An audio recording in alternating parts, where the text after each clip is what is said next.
Comment peut-on souffrir d'une incohérence chronique? Lorsque le général Robert Gueye renverse le président Henri Konan Bédié, voici ce que dit Alassane Dramane Ouattara, qui à ce moment-là est dans l'opposition. Ce n'est pas un coup d'État, affirme alors Ouattara, c'est une révolution soutenue par tous les Ivoiriens. C'est une révolution soutenue par tous les Ivoiriens. Ce n'est pas un coup d'État. Pour ceux qui s'érigent aujourd'hui en donneurs de leçons, à croire qu'ils ont une mémoire courte. Mesdames, Messieurs, j'ai le grand plaisir et l'honneur de recevoir mon jeune frère, le président Paul-Henri Sandaogo Damiba, le président Paul-Henri Sandaogo Damiba. Et je voudrais vous dire, Monsieur le Président... Notre joie de vous recevoir, Monsieur le Président.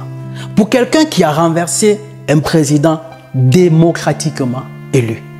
Dans ce cas, le président Ouattara ne fait pas d'une opposition ferme et radicale qu'il faut ramener l'ordre constitutionnel. Est-ce peut-être parce que le président Damiba dansait sa chanson, était à la merci des patrons de l'Élysée? Je vous laisse vous-même me laisser votre avis en commentaire. Comment peut-on souffrir d'une incohérence chronique? Les chefs d'État ont décidé d'activer la force en attente et de déployer cette force pour rétablir l'ordre constitutionnel au Niger.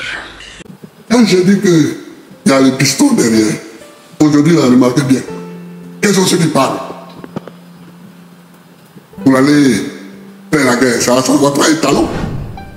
Bon, on les connaît ces deux-là. Ils disent qu'ils vont aller envahir le Niger. Beaucoup d'entre eux sont des faiseurs de coups d'État. Il y en a même qui ont suspendu tous les partis d'opposition dans leur pays. Et puis viennent, on va aller en guerre pour mettre la démocratie au Niger. Et c'est toi. Et c'est toi. Nous sommes déterminés à réinstaller le président Bazoum dans ses fonctions de président démocratiquement élu de la République du Niger. Il ne faut pas mentir.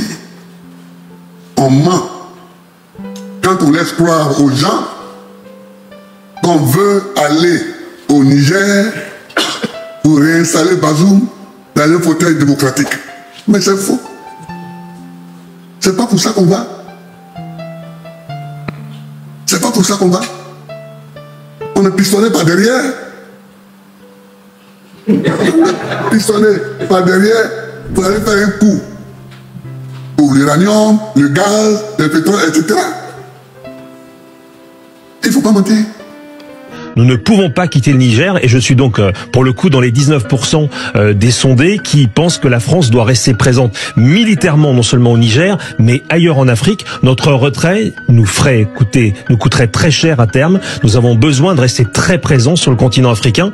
C'est déjà d'autant que c'est la base principale aujourd'hui au Niger de la lutte contre le terrorisme. Mais c'est la seule qu'il nous reste après avoir été chassé d'autres pays. Donc il y a un intérêt stratégique évident pour la France à rester présente. Donc on verra, la situation est évidemment très confuse pour le moment, mais notre intérêt premier, c'est de rester sur place le plus longtemps possible. En tout cas, nous devons absolument rester ici, parce que sinon, c'est la dégringolade complète, et nous le paierions cher dans l'avenir. La France a besoin d'être présente en Afrique, y compris pour ses intérêts économiques. C'est aussi pour nous une manière d'assurer notre indépendance, en tout cas une partie de notre indépendance. En l'occurrence, vous avez parlé de l'uranium tout à l'heure, et ça nous paraît absolument essentiel. Donc ne soyons pas naïfs, on peut nous accuser de ce qu'on veut. La France a un grand passé en Afrique et elle doit conserver une partie de celui-ci pour l'avenir. Déverser des centaines de millions d'euros, 1 milliard d'euros entre 2014 et 2020 sur le Niger pour qu'il bloque les migrants au Niger, quitte à ce que ces migrants se perdent dans le désert, meurent dans le désert, mais au moins ils mourraient loin de la caméra et loin des rivages européens. Donc on a besoin du Niger, on a besoin de ce président-là, Mohamed Bazoum, qui est devenu un peu notre meilleur sous-préfet en Afrique, quitte à lui passer tous ses caprices, toutes ces violations des droits de l'homme, toute la répression de la population et puis l'immense pauvreté dans laquelle continue à vivre les Nigériens. Il ne faut pas mentir. Bazoum a été renversé. Il n'est pas le seul, il n'est pas le premier à être renversé.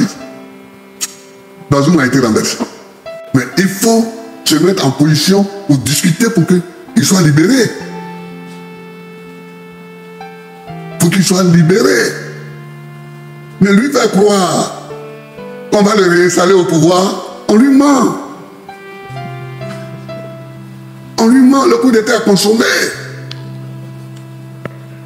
La CEDEAO, là, il faut la remplacer. Il faut la remplacer. Au Burkina, au Mali, au Niger, etc. On peut y envoyer nos forces en attente pour se battre contre les terroristes. C'est ça que j'attends de la CEDEAO. Et non pas de chercher à aller délivrer Bazoum pour le repasser au pouvoir. Bazoum, on peut le libérer par la parole, par la négociation. Je souhaite aussi que Bazoum soit libéré. Très bien.